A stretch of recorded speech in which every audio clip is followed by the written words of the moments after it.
Welcome back to The Wandering Screen. I'm Matt Koss, and today I'm looking at sentimental value, so let's dive right in.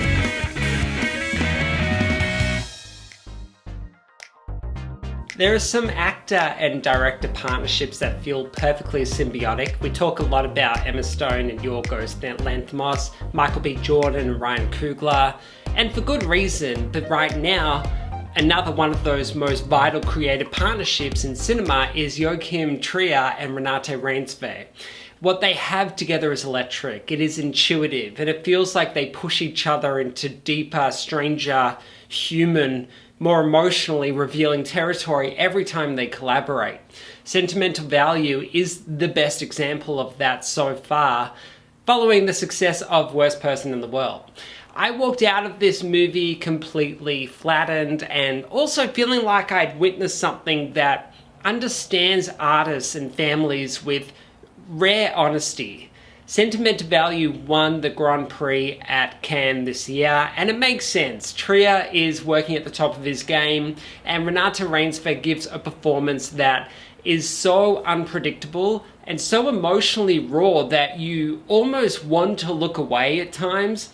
The film is a family drama, but it's also a study of ego and artistry and grief and the way families can bruise each other without meaning to, particularly with the range of personalities that exist and also reverberate through generations. The story follows Gustav, played by Stellan Harkonnen Skarsgård, an acclaimed director who is trying to make one final personal film 15 years after his last one. In an effort to reconnect with his daughters after his estranged ex-wife passes, he decides to write and direct a movie based on his own family history, set inside the home where he grew up. He wants his daughters involved, he wants to direct them through the ghosts of his past, and instantly, you can feel that this is a bad idea.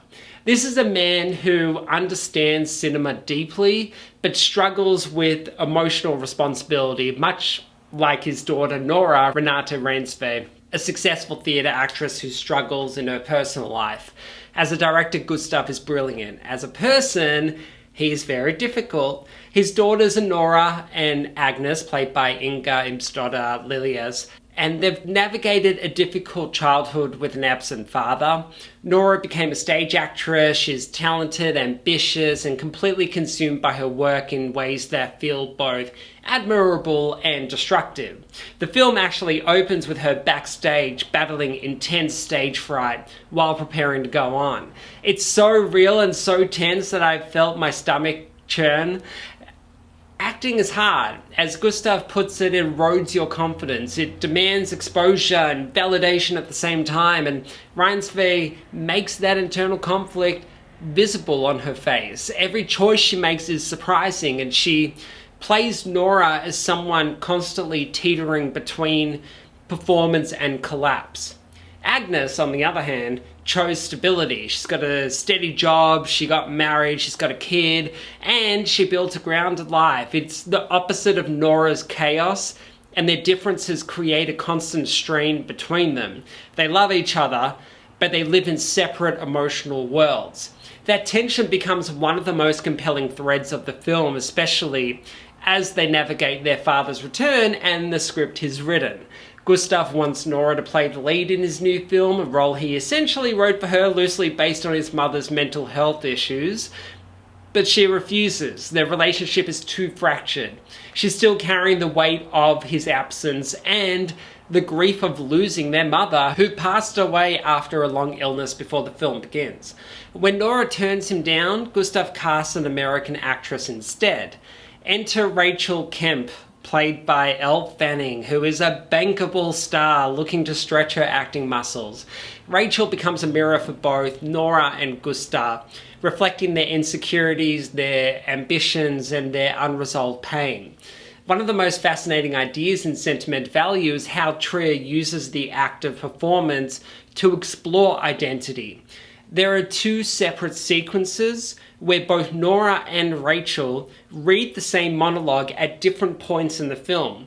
And for Rachel, the text becomes an entry point into her craft. She dives into it, searching for emotion and meaning, trying to understand the character from the inside out that she can't fully grasp.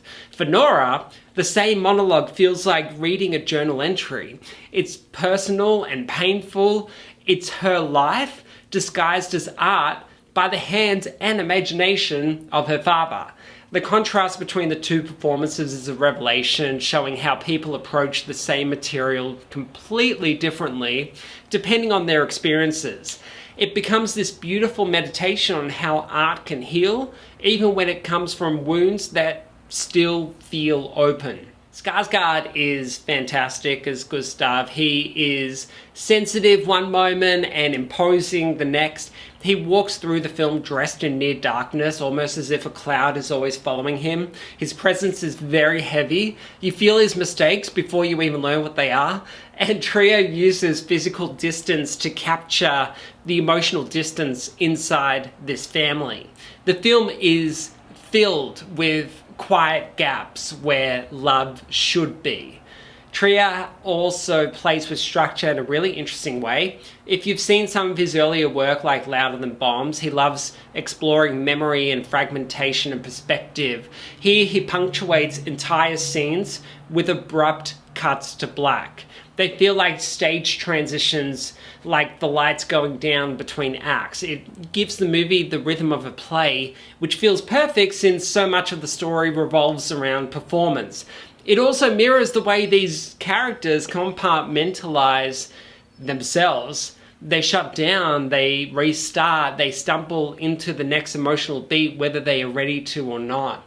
The film becomes even richer when Trier presents a transition where each family member's face appears against a black background and slowly morphs into the next person.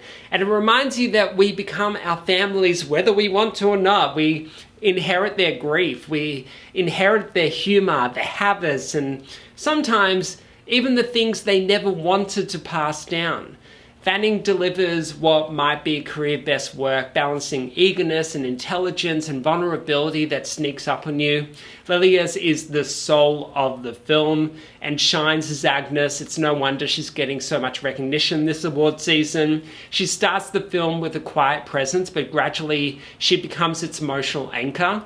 Her sincerity is so touching, particularly after she reads Gustav's script and pleads for Nora to read it. But it is Renate Reinsve who owns the film. She is astonishing. She embodies Nora with this raw, unpredictable energy. She can shift from confident to terrified in a single breath. She can show pride and shame at the same time. The scene that broke me completely is one where she just sits backstage in full costume preparing to perform, staring into a mirror with empty eyes, looking lost and exhausted, like someone who is not sure how to step outside of the version of herself that is hurting herself. It is such a simple moment, but it contains everything the film is trying to say about identity and family and the cost of being an artist. You might excel in one, but it doesn't fulfill the other desires, similar to Gustav, for connection. I love a good drama. They let us see ourselves reflected in someone else's chaos. Even though the stakes in this story are pretty extreme, the emotions are completely recognizable. It's a movie about wanting to be seen, wanting to be understood, and not always having the tools to communicate that need. Joachim Trier has made a beautiful, painful, generous film. It's filled with natural light, lived-in spaces, and characters who feel real, even in their most theatrical moments. Sentimental Value is a masterpiece of performance and structure, and it solidifies Trier and Renate as one of the essential cinematic partnerships of our time. I love this film. I cannot wait for people to see it. It is the kind of movie that hurts a little, but beautiful to experience. You've made it to the end of the video. Thank you so much for watching. Please subscribe and give this video a like, and let me know in the comments section below what you thought of the film. See you next time.